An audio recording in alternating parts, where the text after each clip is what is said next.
This is the Coin It Podcast, sponsored by CoinCosmo.com. Have fun like a collector. Think like an investor.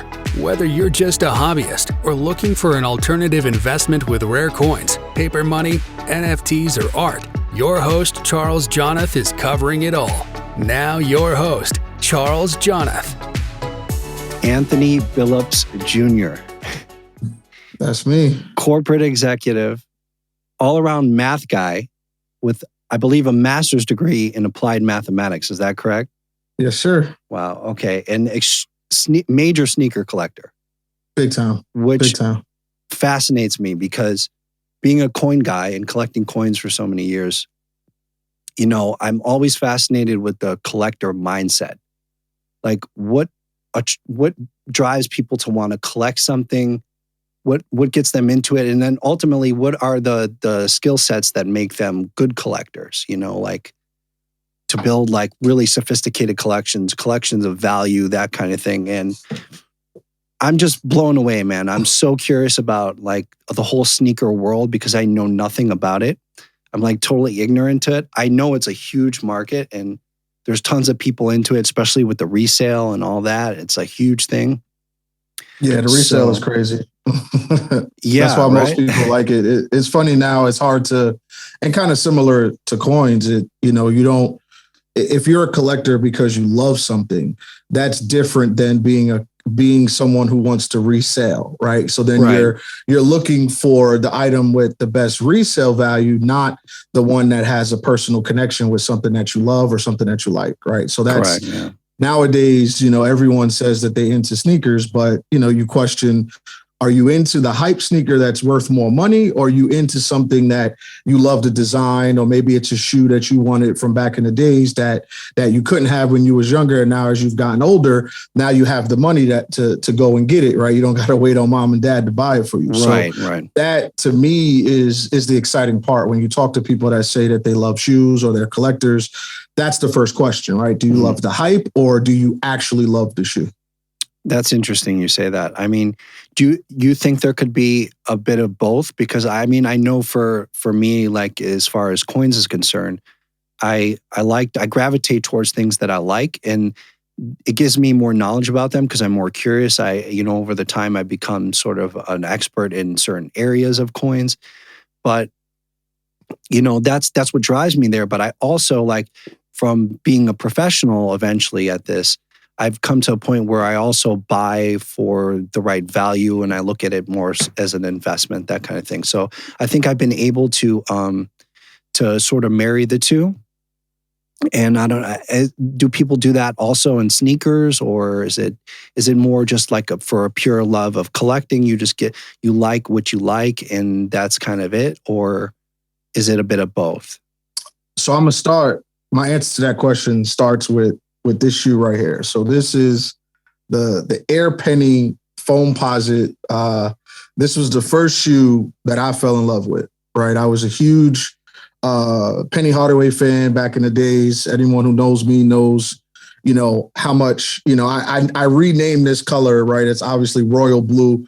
I renamed it Penny Blue, right? I would wear clothes in high school and all my friends would be like, oh, he got a penny blue shirt on to match his pennies, right? Right. So for me, this shoe, when this shoe came out, I think it was probably like 95, 94, 95-ish. I didn't have the money to buy the shoe when it first came out. This was the first $180 shoe. Right. And I obviously went to my mom and I was like, look, I need this shoe. Trust me. I've been good. My grades are good. Like, look out for me. And it just didn't happen. By the time I had the money for the shoe, it was sold out. And I ended up buying a size 12. Now I'm a size 10. So I ended up buying a size 12. You just wanted it that bad, right? Wearing the shoe with socks in the front. It was crazy. and the shoe got all bent up. But so I answer the question and say, like, for me, so this shoe is re-released 4 or 5 times. I have it brand new. I haven't even worn this pair. I haven't even unlaced it. Just so that I can stare at it and because I always wanted it. I bought 4 or 5 or maybe 8 pairs of the shoe when it re-released, and I wore a bunch of them, and then I keep a fresh pair at all times. Wow. Because that's the collector in me, right? Now there's value in the shoe. You know, these shoes resell for good value, but for me, it's a combination of both, right? Like my philosophy has always been, whenever a shoe is released, I'm going to go for at least 2. Right. One, so I can wear it, and one that I can keep for a while. Now, anything more than 2, awesome. Okay, that's when I start reselling. Right. That's when it starts to. You answered my question, or like one of the first things when I was thinking about sneakers, it just popped in my mind that like, it's also something you could wear. So do you wear these, or obviously you want to keep them? I would imagine you want them in mint condition, right? Like as a collector, you don't want anyone to touch them, or do you keep them in the box? How does that whole thing work, and how do you decide what do you keep and what do you wear? You know, it's a tough one. I think it for me, I do it based on outfits, right? So whenever a shoe is released, I hate wearing the shoe that everybody has. It's funny, I got these were released today. I'm not going to wear this shoe because everybody's got this shoe, right? Everybody is going to wear this shoe because this shoe just came out today. So if you see somebody walking around with this shoe, it's like, okay, there's a million people walking around with that shoe. Probably not a million. They were a little limited. But so for me, what I do is I'll hold on to them, even if it's a shoe that I have for myself, like this is my pair. I'll hold on to it for a year, before I even consider wearing it. So I have, over probably 300 pairs of shoes. So I can wear a different shoe every day of the year if I felt like it. So I don't. Right. So for me, it starts off with, I don't want to wear something that everybody else is wearing. So I'll hold off on it. And then, if I'm, I put on a new outfit or I'm getting ready to go out and do something, I'm like, all right, I'm going to put on a brand new pair of sneakers. Now I'm going to find something that matches the colors and something that I want to do. So that's kind of how I approach it, from just being a collector. But I love, when I was younger, when I first would get a pair of shoes, I would sleep with them in the bed. Like it would be like, they would be next to me in the bed. Like that's how much I love the shoe. Like just to work so hard to get the shoe that everybody wants, and there's fights over them. And that's been going on for years. That when you get it, it's like that prized possession, right? Similar to coins, when it's difficult to get something, you have more value to it. It means a lot more to you. 100%. So are there shoes that you would never wear? Like, there's a couple. I have a Stussy blazer dunk that was signed and an artist drew on it. There was only 47 pairs in the world, or maybe 49 pairs. And I was lucky enough to get a pair of those. I can't see why I would wear that, right? The artist drew on it. It's signed by him. So yeah, that one I wouldn't wear. There's a couple that I won't wear. To me, shoes are like art. If you check my Instagram, Tony Rock Supreme, my shoe Instagram, I actually have a conversation, or I asked a question to Virgil Abloh, rest in peace. Virgil is an amazing designer, the Off-White designer. He went on to work for Louis Vuitton and do the men's design and all that. But I went to his museum release in Chicago. He had done an exhibit at the museum in Chicago. And I asked him a question. And my question was about resale. And it was about how people look at his shoes and his items as art. Right. Now, when art is resold at Sotheby's, it's like, oh my gosh, this is the most amazing thing. This person made a decision to buy this piece of art and hold on to it for years, and now it's worth so much more. Right. And it gets resold at Sotheby's and people celebrate it. It sells for millions and all of that. But it's weird that like the resale value of sneakers and other streetwear items, that's tend to be looked upon as like a negative, right? It's like, it's people are getting hurt at the mall from trying to buy these shoes that are worth so much. And so it's this weird, thing that goes on, in my opinion, associated with reselling of shoes. That's a negative thing. But when it's art, right? And people look at some of these, this to me, this is art. Look at this. This is art in a form. And obviously we'll transition and talk about NFTs. But to me, that's exciting, right? Like this is a piece of art. And the ones that this one, I probably will I'll always have a pair of these that I've never worn just to give to my sons, and to hold on for years. But this is art. I will hang this up and put this in my man cave, in my sneaker room, and this is a piece of art, how I view it. So it doesn't have to be worn. I look at this as a piece of artwork. That's interesting. I always wonder that, but do you think that may have something to do with the fact that I guess sneakers in a way are a product for the general public? So there may be just people that want to go out and wear that sneaker, and then they feel like they have to compete against these guys who are going to try and, resell it or build up the hype. I mean, is there like that kind of vibe going on? You think that's why, or is there something else? No, I think that's probably has something to do with it. When you ask, it's funny. I've talked to Nike executives and had conversations. I used to work for Nike, and thought about going to design shoes for Nike many years ago. Loved the brand, always loved the brand. I was a huge Nike fan, from the beginning. And, I talked to the executives and I asked questions about like how they feel about reselling. Because if you think about it, the hype of a shoe, right? Just like the hype of an item, right? The more exclusive it is, the more people want it. If they made 100 million of them, then no one would care, right? They'd be sitting in Marshalls on discount right now, right? So it's a matter of an exclusive item that's hard to get. Right, Nike knows that. So there's a part of it, in my opinion, that Nike understands the hype and understands these collaborations and understands the things that are going on. When people go crazy over it, that improves the Nike brand. It makes people want that item, and it's like, oh man, I can't get the Jordan that just came out today, but I'll get the one that's sitting on the shelf, right? I'll get something that maybe looks similar, and I'm still buying it. Nike's winning either way, right? So. It's interesting, when you think about it. So going back, the founder you were saying of Off-White, his name is Virgil, is that correct? Virgil Abloh, yeah. Okay, so when you asked him that question, what was his feelings? It was a great response. He talked about when he was a kid. So you talk to true collectors or true individuals that love the art of shoes.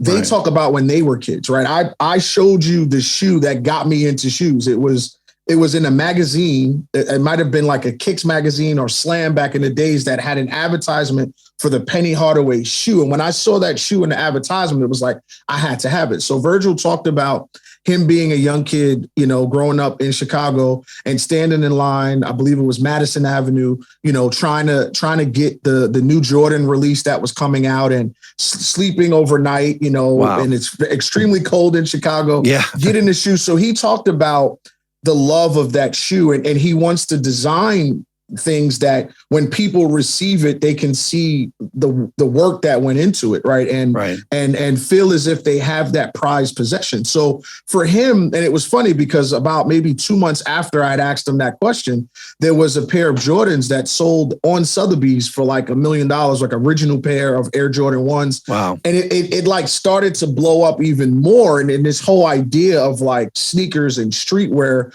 becoming these pieces of art that are worth so much money, it's pretty wild. And it gets me excited about, NFTs. It gets me excited about, everything owning. If you're a collector, right, it's a great time to show. I mean, look at Pokemon cards. I mean, it's crazy, right? All of these things are all connected, and it brings us back to our childhood, right? Like that childhood connection that makes you want to pay extra. When you have the money, money is just a vessel. It allows you, it gives you access to things. So, if it's something you really want, you're willing to pay for it, Well, that's the thing. Money in itself is just a store of value.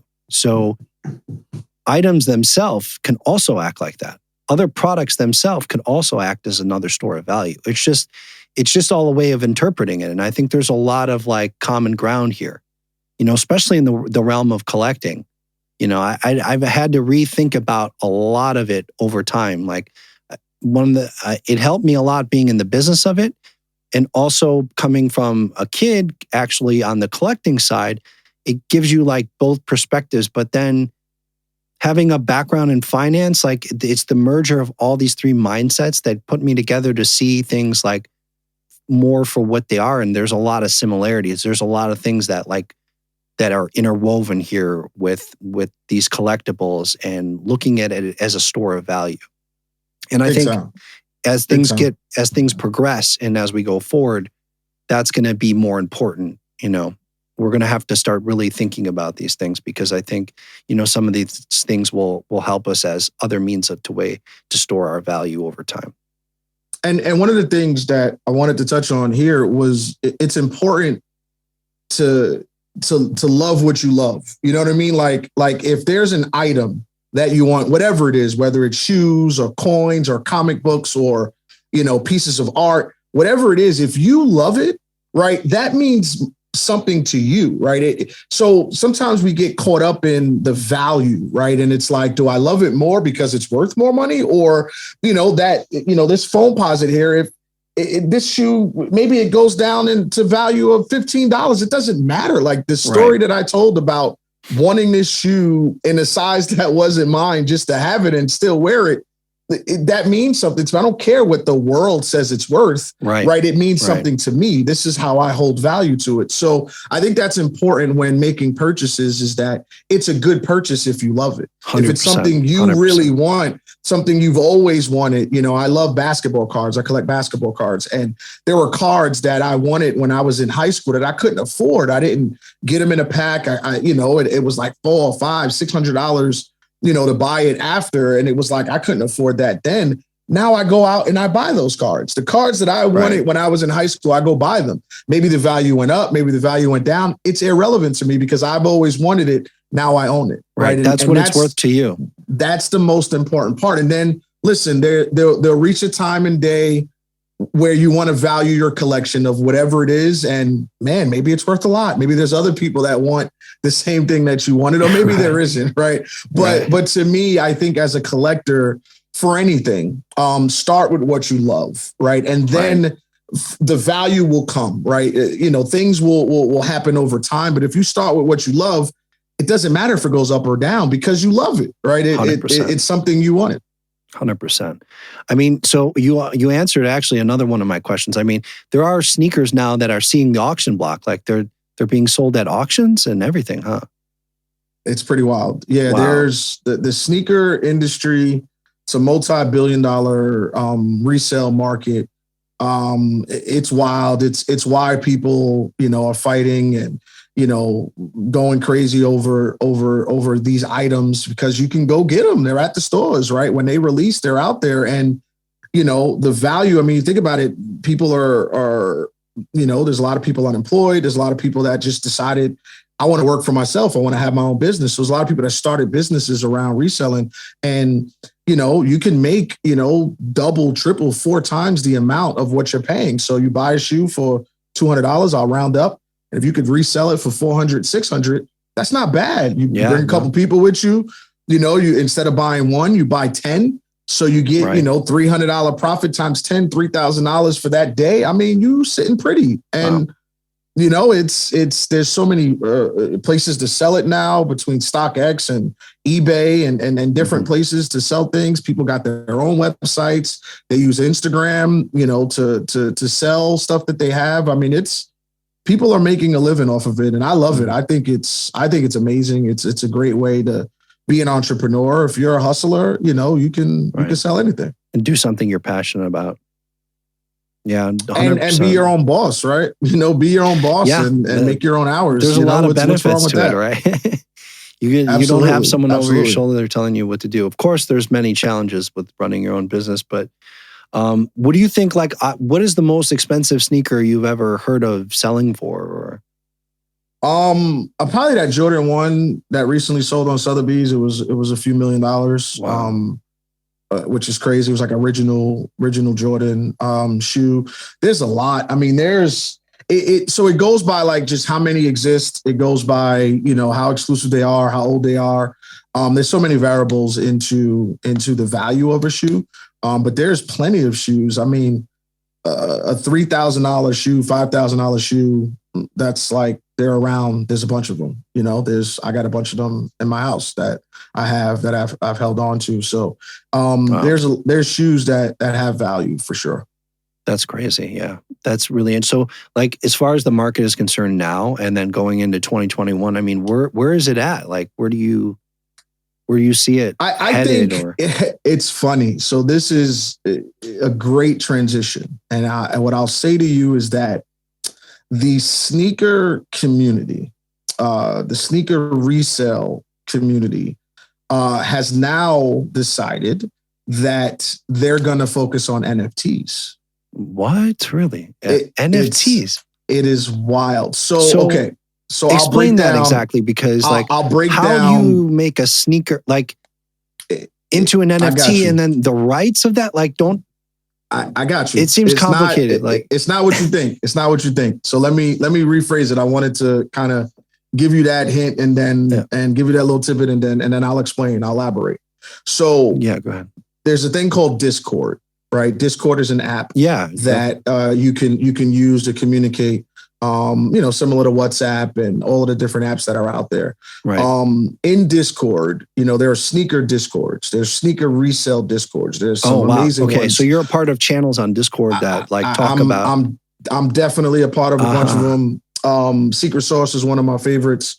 They're actually really, really good. And so with them, are they private groups or public groups? So most of them are semi-private. You do have to be invited. They do have open enrollment at times. Some of them have, thousands of members that are paying monthly, wow. $10, $15, $50 a month, thousands of members. So what exactly is the advantage of that? Like they give you information, like where sneakers are at, or they give information. They give information of how to get the sneakers. So that's why it's so hard to get sneakers, is because there's these communities that are sharing information on what the stores may have, right. What releases are coming out, what stores are going to have them, restocks when shoes pop up again in the store, websites and where you can get it. And then there's bots, right? The bots are designed to add the shoes to your cart faster than any human can do it. And it's selling out in a half a second, right? You ever try to go get something and it's like, what the heck? It's gone. Like, so they're creating software to sort of arbitrage this stuff, right? There's bots that and the brands are trying to fight the bots and stop the bots from winning the shoes and getting all that, trying to get the shoes into the hands of real collectors that actually love the shoe. But anyway, these Discords have all of this information, right? Wow. Amazing information to point you in the right direction to get the shoe. So people are paying the money, whatever it is, $15, dollars a month, $30 a month, $50 a month to gain this information. All you got to do is win one shoe based on this information, and it pays for itself. And a lot of these Discords, you're gonna win more than you lose because of this information. So it pays for itself. Got it. In those Discords, most of them have now added an NFT channel. So if you look at, because you think resale, we're just talking resale. These are individuals that started a business around reselling an item. I buy an item that's exclusive.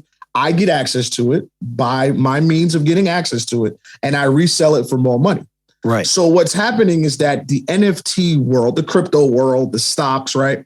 NFTs and crypto have skyrocketed over the last year, right? NFTs really came into place here. Definitely, over the last year. It became real. It's been top of mind to a lot of people. Still very early in it, but people are focused on NFTs now. This world of reselling sees that as an opportunity to make money, and now that they have the bots to go faster, right? To make the purchases faster, you can have those same bots. They have a bot now that sweeps the floor of OpenSea.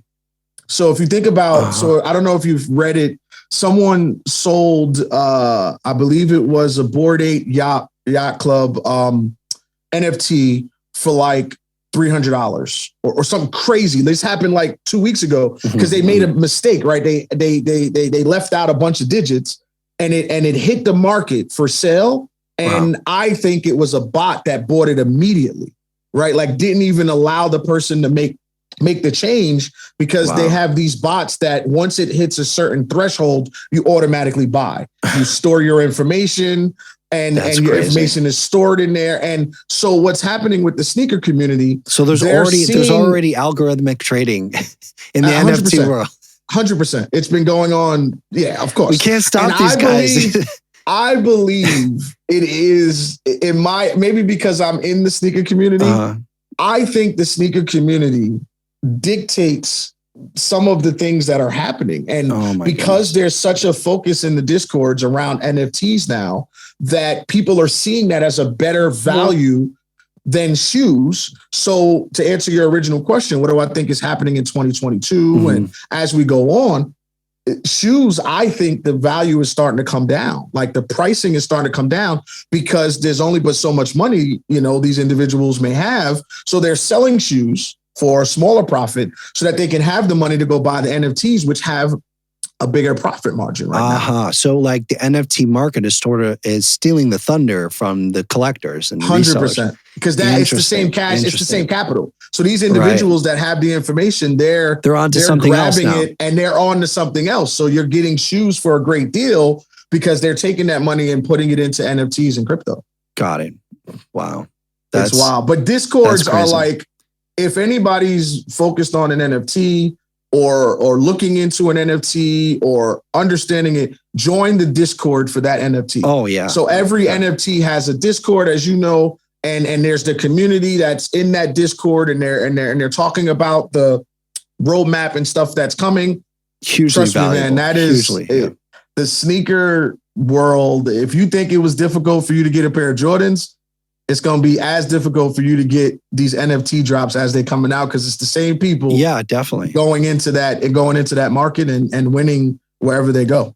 Definitely. Wow. Yeah, that's interesting, man. So it's the whole crypto phenomenon is taking a lot of people away from a lot of different things. I think even in our world, like not so much in rare coins, but I see a lot of the bullion guys, a lot of people that would have been buying gold just started buying Bitcoin and Ethereum and different cryptos that otherwise would have probably been in the gold market. So I think it's happening across collectibles that the general like crypto world is stealing a little, it's stealing everyone else's thunder in a way, Absolutely. Yeah. And it's wild because if you follow it's so I love Gary V. He's the one that I would say got me into NFTs. Listening to him. Okay, that's the YouTube guy, right? I think. Yeah, Gary V. Right. Yeah, Gary V. He started out as like selling wine. He had a wine shop and he was doing wine reviews on YouTube in the very early stages, and got a really big following and had a lot of people follow him. And he's got a huge following. But I got into NFTs because of him. Company I was working for, we had access. We were doing some business with the New York Jets, and they invited me to a talk. It was like maybe 20 of us, of vendors and partners of the Jets, and Gary V had given a talk there. This was in May of this year, May or June of this year, and that's how I started with NFTs. That's how I started to understand it. And so Gary V makes a comment that I love, and he talks about history repeating itself. And he says he's not smarter than everyone else. He just understands history. He studies different phases of history of different spikes and where there's been success or trends, how things happen and trends. And then he applies that into things that he may see as where the future is going. Right. And I say all that to say that that's very similar to why you see a transition from folks on collectibles and realizing the value in the hold of a crypto or the value in an NFT and applying some of the same tools that allowed them to be successful in what they've been collecting or what they've been doing. They could apply those same, trends or same tools and win in the crypto and NFT space. So it's like, why wouldn't I go after what's hot if I already have a recipe to win? Right, because they're coming in with a skill set because they've already been in the game somewhat. They're taking their knowledge of buying and selling and how that works and getting ahead. And yeah, no, definitely. I mean, I get it 100%. Like, so the main thing for me is like, I've been focused more on coins and rare coin NFTs and stuff like that. But in the art world, I think, it's just going to be something similar to what art sort of is. Like you'll have a lot of NFTs that probably will not manage, will not wind up meeting its expectation essentially. And then others like prominent collections, obviously all the early first generation NFTs, that stuff over time is going to, just increase in value.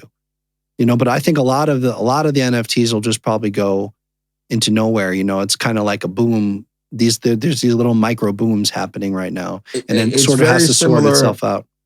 Yeah, it's very similar to the .com era, right? And what happened in the late 90s, right? I mean, I'm a little older, you know, AOL, you know, dial up, you know, logging in to get access to try to be on IM, you know, AOL Instant Messenger. You remember Pets.com? Yeah, right. They were huge. Like, so that was, you know, so then it was like the .com boom and everything was going crazy. And you look at it and obviously there's a few champions that stand out that were around then that are mega conglomerates today. But there were a lot that didn't make it.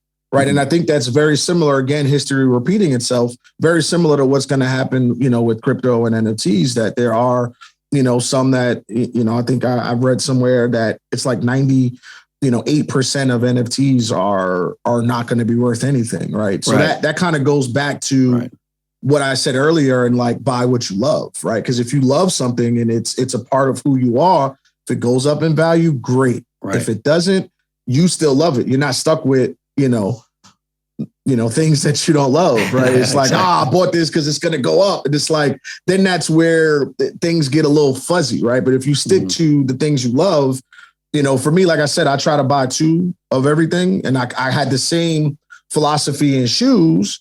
So now I got the same philosophy in NFTs, right? So like, as I'm going into something, I don't know if it's going to work. I don't know if this is going to be in the 2% that makes it, you know, 20 years from now, but I bought 2 of them and, you know, we'll see where it goes from there. How does the price discovery work on that stuff for you guys? Because in coins, it's very defined. Like you can look at, there's a lot of history in this stuff. So auction records going back, you know, we have the benefit of that. Like, but how does that sort of work in the sneaker world?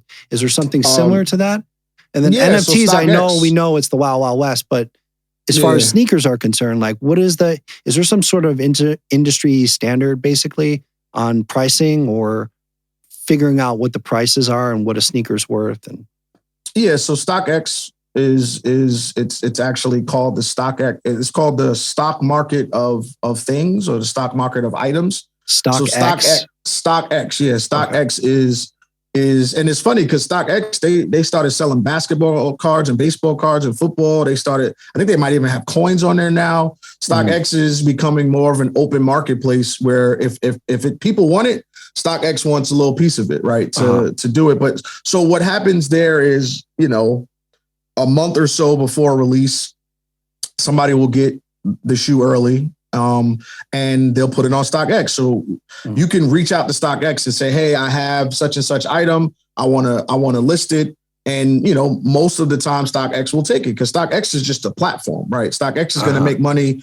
on every transaction, no matter what. So it's like an eBay kind of thing, right? It's just like eBay, So it's a competitor. EBay. It's competitor, but eBay, started out more on the bidding, right, and kind of setting the value of what something is based on what people are willing to pay for it.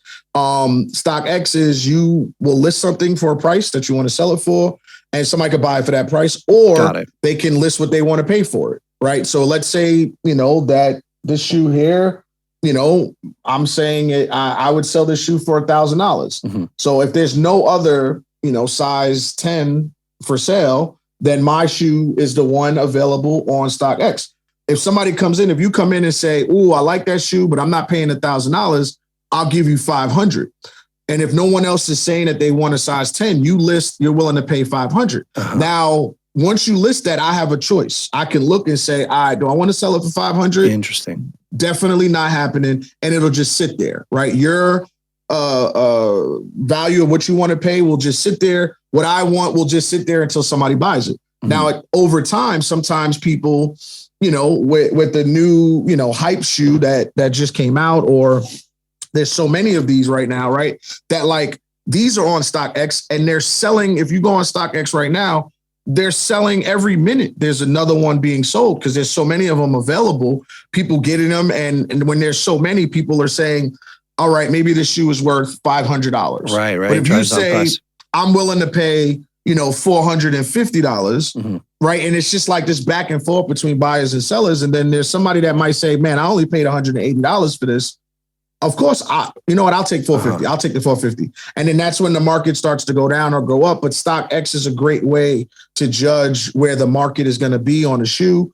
And like I said, StockX is adding other items to what they have available. So is all the price, you could see what items sold for on public record on stock? Okay, absolutely. Absolutely. That goes back to your point of having a history. So StockX, I think goes back maybe like 2 years, 3 years. So you could see the value over time from when the release first came out to where it is today. And you can go in there and see that. But then they also have like older shoes. They have like shoes from like 2005, like, you know, the Yeezy Nikes when Kanye was with Nike, he had some Yeezys. I mean, those are like $4,000, $5,000, $10,000 that they're selling those for. And that shoe came out well before StockX was around, but people who have the item can go on there and put it for sale. Yeah. So, and the way StockX does it is if I want to sell that shoe, as soon as you and I agree on the price through the app, we never meet each other. It's literally bubbles showing pricing, right? Once that pricing is it matches and you click buy or I click sell, then I get a notification from StockX to send the shoe. So I ship the shoe in the box with all of its accessories and send it to StockX. StockX validates and you know will authenticate the shoe. And then they'll send it to you, the buyer. So how does the settlement work? Like the price, like it all goes through their system. So as soon as they receive the shoe and the shoe is real, and there's some stories about that as well.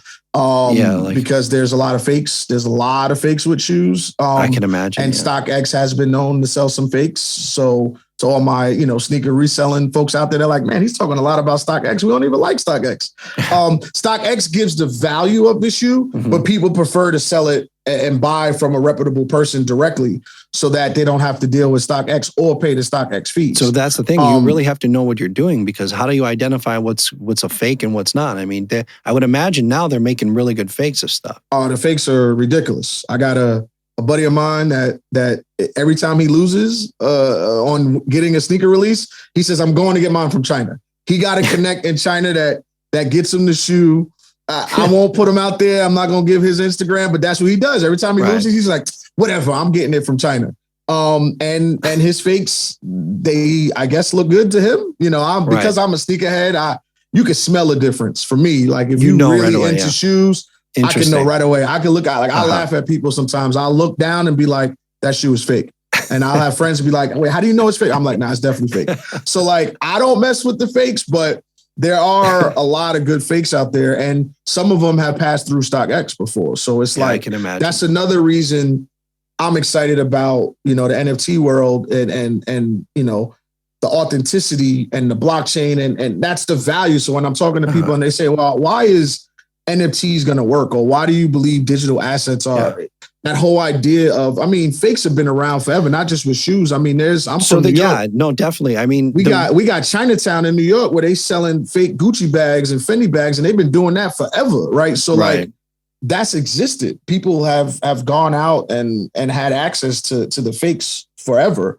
So it's an interest. But with an NFT, there ain't no Chinatown for NFT, Right. But not even that. Like, think about it. The blockchain technology as itself, the utility aspect of it. Like, if you have a really expensive shoe, maybe a good way to verify that it's the authentic shoe, you can transfer ownership by transferring the NFT itself. So if you associate an NFT with or some form of blockchain technology with the actual shoe itself, then you could sort of verify ownership. I think there's a whole utility aspect to this that a lot of people aren't even thinking about. It's funny you say that because, I talked to a couple of Nike executives and, I think it's funny because Nike's getting into the metaverse and all of that. They got I think it's called like Nike Land or something like that. And they partnered with, some really good, metaverse companies. And I think there's value there. I think there is, value in wearables. I think, could you just imagine purchasing a shoe and not only getting the physical shoe, but also getting the digital version of that shoe so that my avatar, right? In the future, these podcasts, I could be sitting here with my avatar and I could be showing you, my cool sneakers or my nice, clothes that I'm wearing through my avatar, but, making the physical purchase and also getting the digital asset to validate the value or the worth of that, I think there's definitely an opportunity there. Right. Definitely. So like, I know that when you were a kid, you and during high school, like, everyone's usually, you get a high school job and that kind of thing. That is, you had a job working for Foot Locker, is that right? Or is that what got you started into this whole thing? Or what got me started was this shoe here, being $180 when I was in high school. And I said, so I need to work so I can buy these shoes. So my first job was McDonald's. Second job, I worked in the library, and that was horrible because I had to be quiet, and I'm just not a quiet person. Then my third job was I worked at Foot Action, and I worked there just so I can get discounts because it was crazy to me that you can get 30% off. So now this $180 shoe. I was in the shoes because I love the sport. Nike does a great job at selling, their athletes and the performance of the shoe. I played ball, in high school, and these are the shoes I wore. I wore Penny Hardaway shoes because that was the player that I thought I wanted to be. Before I stopped growing in ninth grade. So, but yeah, so I worked at Foot Locker and Foot Action so that I can get discounts on the shoes. And then it was crazy because that was my first endeavor really into sales. Right? If you look at my background, I've sold on so many levels, and it was selling shoes, which really got me into selling. And if you're selling a product that you love so much, you could speak so passionate about it. So I was such a good shoe salesperson because I would tell you about the shoe. I would help. Like, it's one thing somebody walking in to buy a pair of Jordans, they buying them, they know what they want. But I loved selling, Air Maxes and other performance shoes when people weren't really sure they needed a shoe to perform a task, whether it was work. I had nurses that would come in and say, hey, I'm on my feet all day. What should I buy? Or, hey, I got wide feet. What should I get? And New Balances are great for people with wide feet. And so like understanding a shoe, not just about the hype or what everybody says is cool, but it's also about the performance and what that shoe can do for you. And that's why, I became really good at sales because I understood the product, right? And once you understand the product, then you could sell it, right? And for me, I don't like to talk about sales. I focus more on helping people make a buy decision, right? Because no one likes to be sold. Everybody hates a used car salesperson. But if you're helping somebody make a buying decision, they're going to always come back to you. Yeah. I mean, I would agree with that. Like, I think that's also what makes you a good collector too. It's really the attention to detail in the product.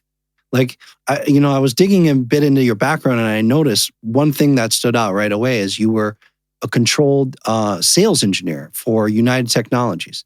Mm-hmm. Now, knowing that position, you have to be able to work with the engineering team on the technical aspects of the product itself, but also you're focused on sales and dealing with the salespeople who are not engineers. So you kind of have to bridge that gap in between the two. And I think that makes you understand what not only the consumer wants, but also you understand the structure and the attention to the detail of what makes a product really good. And that's really an important skill set if you want to be a really good collector, I think. I couldn't agree with you more. And that comes out all the time because then you'll see something that you'll see in pictures and you'll be like, wow, that's amazing. And then you get it and you'll be like, oh, they messed this up. The quality, the materials that they use. Like I said, that's how I could tell the difference between the fake and the real. I could smell the difference, right? So like when you're a really good, value of material and the product, it helps you be a great collector. And it also helps you understand the future value, right? If you know something is nicely made, they did a great job with this collaboration or whatever it is, you're like, this is going to go up over time. And that's where you start to make those decisions on, those financial decisions on, let me buy more of these because this is going to go up more. And that's the sign of a great collector that can tell the difference between, something that's not made as well and something that is, or just the value, of what it is, depending on, the item that you're collecting. Definitely. We can't lose sight of that. So like even in the NFT world, we have to remember, I think, not to get caught up in like this whole new thing. Like NFTs are just another thing to collect. It's a new paradigm for collecting. So if we approach that whole NFT world with the same mindset and skill set as a collector going back, we can understand it a lot simpler. You know what I mean? You look for value and what you perceive to have value, and then And then over time, that winds up bailing you out because you'll buy correctly. You'll buy accurately. You'll buy something that will hold the test of time, so to speak. And when it's personal to you, it allows you to tell that story. Right. You know, when my son gets older, I'm going to be able to talk to him about, what these shoes meant to me and that story of buying 2 sizes too big and, wearing it with socks and, with having socks in the front and, the shoe ended up curving up in the front. It was crazy. But I could tell those stories. Right. And then now I can hand this over to him and say, here you go. This is, you can wear it, here goes your size or something like that. I think having stories and things that you could hand down. I mean, that's the value of a collection. I remember collecting basketball cards. There was a guy, man, he had to be like at least 80 years old back in the days. And Gary, man, his son was super cool, and his son Dustin, and we used to, in Staten Island, New York, we would have trade nights, and we'd go and bring cards, and we'd be able to trade each other. And I always thought it was so cool that Gary had all of these old cards from like 20 years ago. And I'm like, oh my gosh, like this is a legend. Like, how do you have this old Magic Johnson or this old Larry Bird or this, you know what I mean? And I want to be that for my son, right? I want to be that when he's hanging out with his, friends and all of that he can say, wow, like you got that. Maybe it won't mean anything. Who knows, right? With the kids today. But, just to have it, I think it's pretty cool. And if you buy things you love, then the value can change over time, but it still holds that value in your own heart. And I think that's what's most important with collecting. No, definitely, man. And it's cool. And it's part of your legacy too. You know what I mean? A building and acquiring collection. And it takes time. Like some of those are probably super hard to get or they're not available anymore. You're probably sitting on shoes that be very difficult for people to get, I would imagine. Probably like 95% of my collection is things that people can't have. So that's why people always think it's crazy. Like, when I show them, what I got or what I have, it's just like, oh my gosh, and again, I make purchases based on the things that I like, the things that I love and the colorways and different things, if I end up with, sometimes, you enter in raffles, you're doing a bunch of things and, or I get a phone call from a store that says, hey, we got a pair for you, holding them because we know you love them. If I get 10 of those phone calls, I don't need 10 of the same shoe, right? So like, got it. Yeah, okay. I'm a reseller. So some stores, they got you already down as a client. They already know they're going to call you first, huh? Yeah, of course. Come on, you can't. Okay. The shoe game, the height wear. I got a lot of Supreme stuff. It's all about relationships, right? That's how people really get it, is to get that phone call like, yo, I got your pair. I'm holding your pair with your name on it. There's a lot of parallels there, yeah. But you think though that it is, that's the way it should be, right? If you know that somebody's a real collector, if you know that the shoe that Ant loves is being re-released, of course I'm going to hold his size, right? Because that's just, I have a relationship with this person. It's not every shoe, it's not every release, it's not every but people look out, and then there's transferable things, there's trades, right? Again, this goes back to me being in high school, going to trade nights for basketball cards.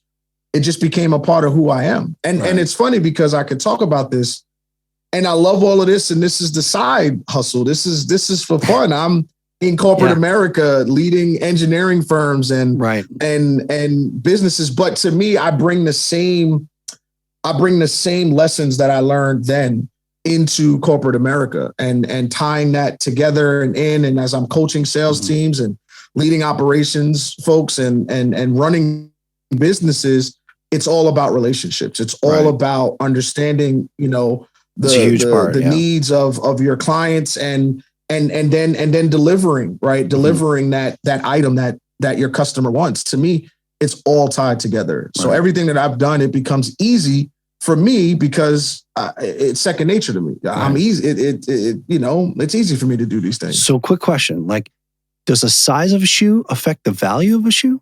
Like, big time. Really? Big time. Okay. So like, how does that work? Like, what's the most expensive size? What's the most desirable size? Like, that's a phenomenal question. And all my sneakerheads is going to laugh when I say this. But before the pandemic, the best sizes, and we'll just talk about Jordans for now. Okay. The best sizes were the small sizes 8 through 9.5, because the market in China, crazy. China's the biggest, before the pandemic, China was the biggest market for reselling or buying shoes. So they would send, interesting.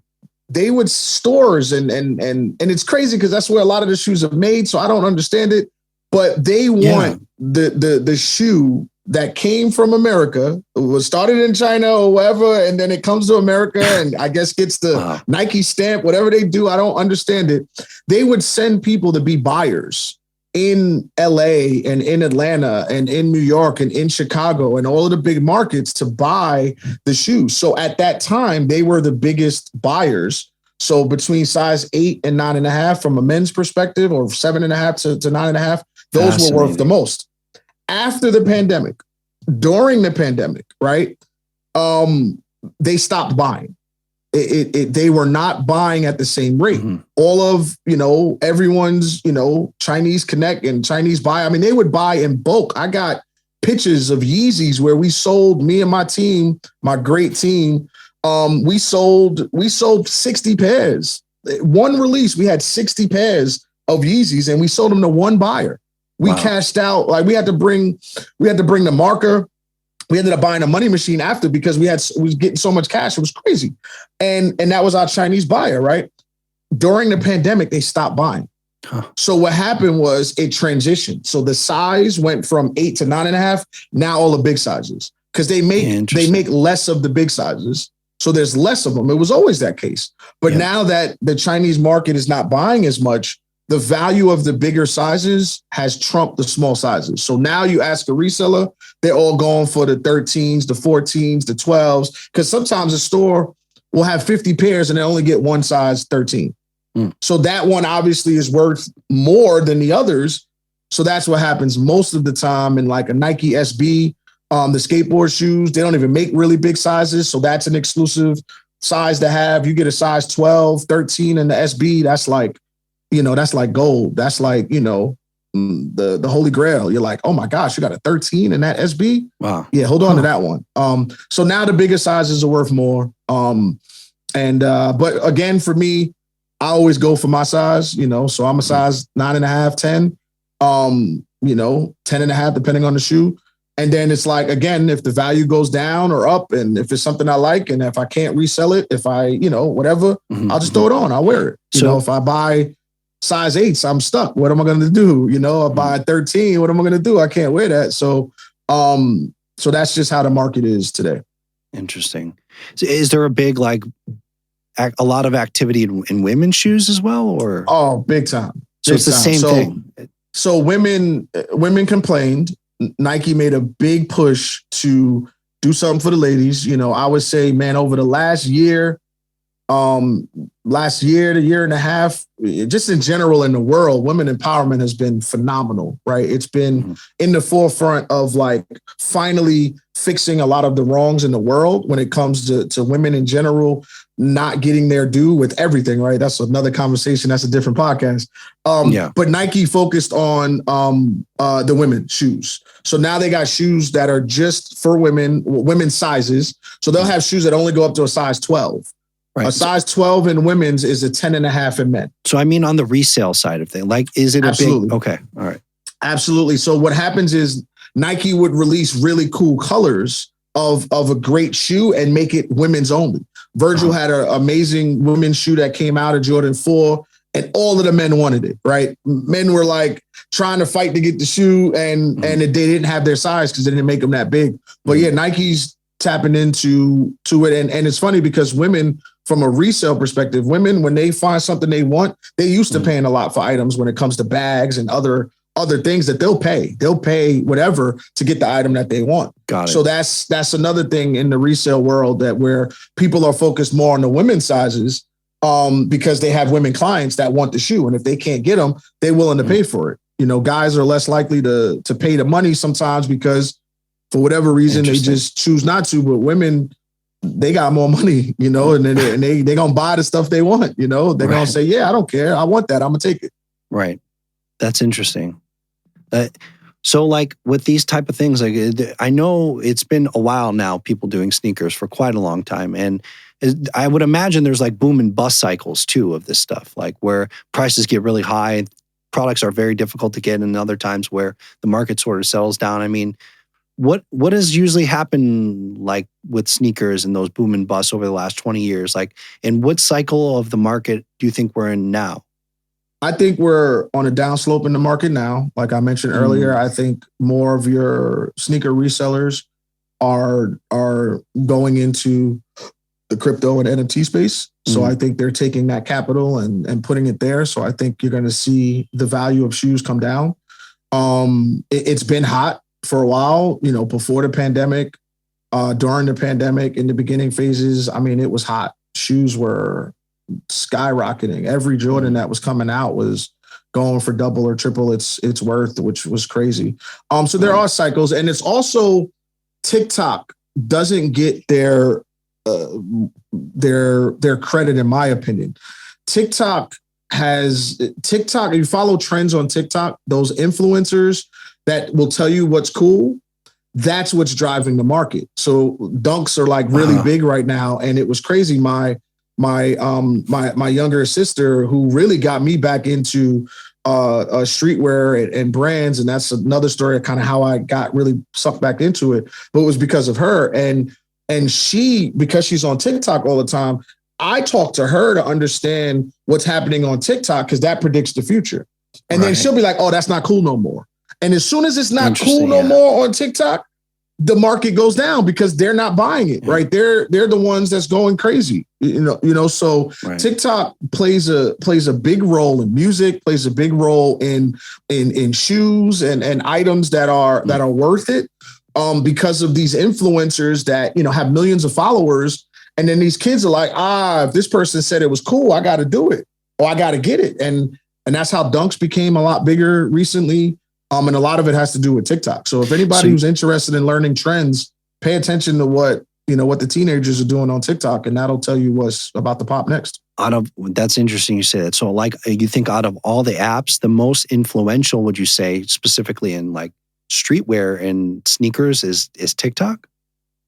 Sad but true. Wow. I would say yes. I mean, Instagram obviously does a great job. Facebook has turned into the grandma and grandpa app, you know, so I don't know. I don't really know too many people that still, you know, look at Facebook like that. But yeah, Instagram obviously is still good. But yeah, TikTok, man, it's because people doing these dances, people, you know, showcasing product. They got these advertisements, they're seeding music, they're doing all these different things that it's become, you know, again, the teenagers, you know, the people that are 13 to 20, 21, those are the ones that's really driving all of these different markets, because they're the ones that's gonna pay whatever to get what they want, right? And I think that's what drives a lot of these markets and a lot of these the brands. That's what they focus on, right? Because if you get them early at that age, then when they start making money, they'll be connected to the brand and they'll continue to buy and different things like that. But yeah, I think TikTok is very influential. You know, I think you see a lot of that's driving these different markets. Got it. So like to get a bunch of people to come back in the physical sneaker market, I mean, what do you think it's going to take? It's going to be like crypto, like the NFT world sort of simmering down, or is it just going to be like some new big designer that comes in and just kills it, and, you know, things kind of go viral? I mean, it's been a bad few months with what happened with Travis Scott. You know, at his show, actually got his. I'm not familiar. I heard something. Yeah, so there was a shooting. At Astroworld, there were some people that died at his show. Like got trampled, and, you know, it was just too many people there. They didn't have enough crowd control. And you know, people died. I think it was like maybe 9 people or 10 people passed away. It's like a really young kid, like 9 years old, 10 years old, or something like that, which is crazy. Terrible. Why they was even at a concert is just a whole nother thing. But anyway, I make that comment to say Travis Scott was a big collaborator and designer with Nike. And because he has such a big following, you know, his shoes would always be worth the most. So this shoe right here was released in Houston during that weekend, right? This was Travis Scott Air Max.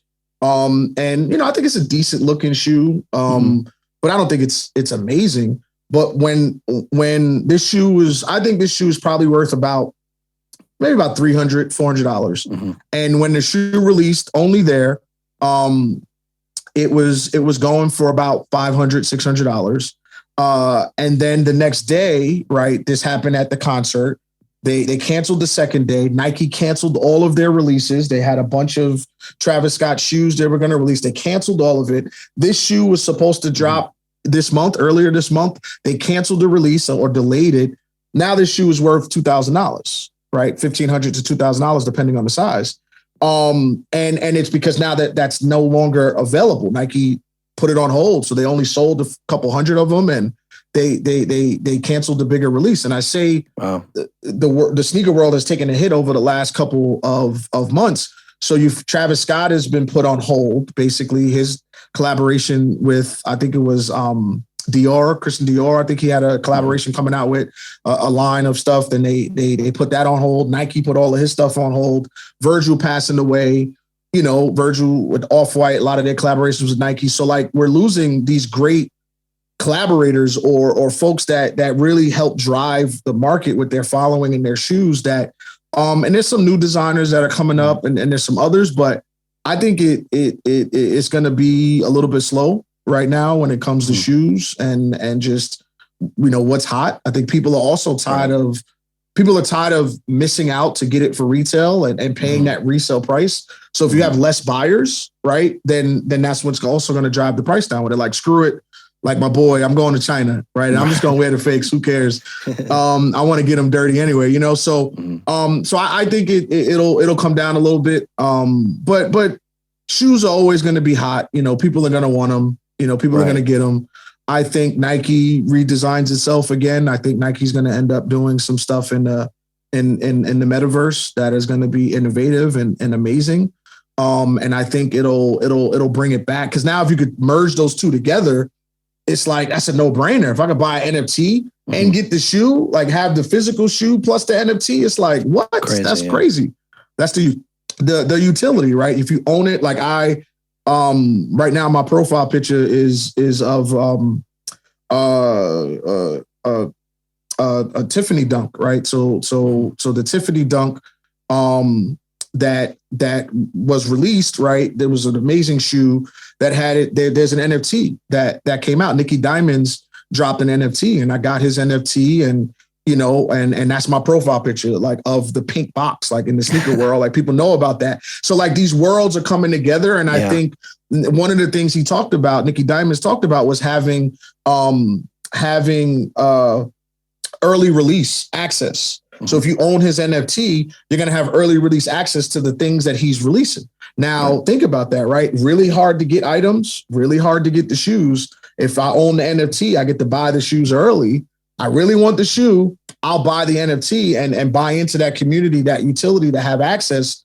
So I think that's where we're going to be heading. I think a lot of these designers, you know, a lot of these things are really popularity contests. So the people that have bigger followings and their NFTs or their items, their clothes, their stuff, you know, is going to be the one that sells. And I think that's what we're going to be transitioning into. Yeah, the reach gives them a big advantage. So what's a good shoe for a nerdy coin guy to make them cool? What do I need to buy, basically? So I think a nerdy coin guy. I would say don't go too crazy, right? Don't go too wild with the colors. But get something that is comfortable, right? I think you could go with a Jordan 1. You know, buy a Jordan 1, you know, a nice standard color, maybe like a royal toe. So that's just blue and black, you know, Jordan 1, you know, spend about $400 or $500, maybe $600. And that'll be a good shoe. Like people will see you and be like, oh, he got style. He rocking the royal toes. Like that's just a good. It's like, you know, I'm a little older. I'm 40 years old. That is right. Jordan 1 guy will go with a Jordan 1. Get a classic color. Right? Scott, I hope you're taking notes in there. Yeah, get a classic color, get a classic color, like I said, like a royal toe. So nothing crazy. You don't want, like, this is too much. Yeah, if you're a nerdy coin guy, like, this is too much. Like, where you going with this? I can't rock those, man. Yeah, like, where you going with that? Like, that's that you. Can you imagine me going to a coin show, showing up with that? People will be like, "Oh, forget about this guy." They're gonna charge you double for your coins. So yeah, I think you go with a Jordan 1, a nice standard colorway, and I think you'll be good. Cool. So for investment now. So what is the one shoe, like, if I want to put it aside and say, hey, I really want to just stash the shoe away. I'm not going to wear it. I'm going to keep it in mint condition just as an investment and see like what the market winds up being in 10, 15 years. That's a great question. Man, I think I'm going to go with Virgil. I think Virgil Abloh and his Off-White collection. I think the shoes that were designed by him before he passed away, I think that has the potential to skyrocket in 10 or 15 years from now. Interesting. Early stuff, right? Or early stuff I would go later? With early stuff. He has a collection called the 10. That was his first collaboration with Nike. I would look at that. Now, those is already expensive. They're not cheap now. So you're going to spend, a few $100s, a couple $1,000s, depending on the shoe. But I would look at the Virgil 10 collection. I would look at any Off-White shoes that, Nike collaboration that have come out, while he was alive. I think those have the potential to really be that item because he's done so much for the culture from an art perspective, right? And how he transitioned and brought so many different things into the space that I think his items from, that he designed, because they're still going to release stuff that he worked on or whatever, but like he was so much of a perfectionist that he would stop a release because it didn't have what he wanted it to have. I think buying a pair of his shoes that he released while he was alive, I think that has value and paid a resale value now. Because a lot of these things are hard to get, so I don't want to be like, oh yeah, go get this from the store. Like, nah, it's not at the store. So it's worth it. Yeah. But I would pay resale for some of his stuff today. Another one, Kobe Bryant. So again, it's like, man, the late greats, right? The people that pass away. Kobe Bryant, his shoes, I think right now are at a good value. Nike just announced, so, they separated the partnership, his wife, Nike, Kobe was leaving Nike. He was planning on leaving Nike and doing his own thing. And they just, kind of separated him, Nike and the Kobe estate and his wife, and all of that. So they stopped making Kobe's. So I think bigger sizes in Kobe shoes, a lot of the NBA players play in Kobe's and they're trying to get them. I think that goes up in value over the next 5 years. Got it. I think Kobe shoes, Nike Kobe shoes are going to be like, man, you got that shoe? Like, oh my goodness. Like all my Kobe's, they're in the vault. Like I'm not doing nothing with those. I'm not touching those. I'm not wearing those. That's just art. That's like, this guy is one of the greatest players of all time.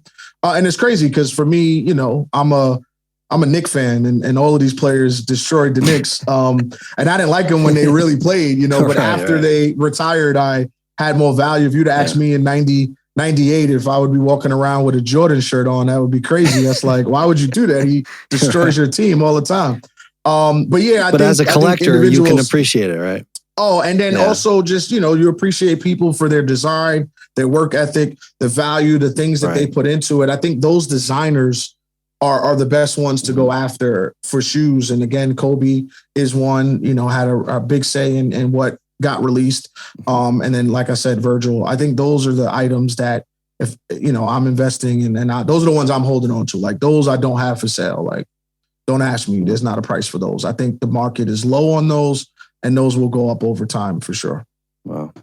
Well, Anthony, it's been a pleasure, man. This whole thing is like, it's not only, it's educational for me, but also it's a big reason why I decided to do this whole podcasting thing is because, I genuinely have an interest in the collector mindset and what makes a collector really great at building collections and also the investment aspects of it as well. But definitely, I'm super excited I got a chance to talk to you. And How do we find you, man? How do people go out there and find you? Are you on? You mentioned you're on Instagram, so maybe you just from a sneaker perspective, my Instagram is Tony Rock Supreme. So TonyRock Supreme.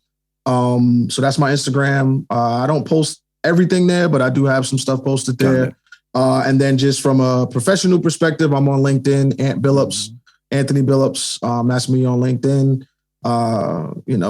Professionally, you'll see me with a bow tie and all dressed up. You're and an ready to executive. rock and roll. It's the way it goes. But you gotta have fun. I think, last thing I'll say is, when you're a collector and it brings you back to your childhood, it makes you have fun, right? And you can be who you are. You can take off the mask. You can be honest, as a collector and not be ashamed that you love something so much as, basketball cards or comic books or sneakers. And it's like, how old are you? But it makes us feel young again. And I think that's the really cool part in today's world, to find things that still make you feel like you're a teenager. Right. And those are the things that I love and I love to spend time with.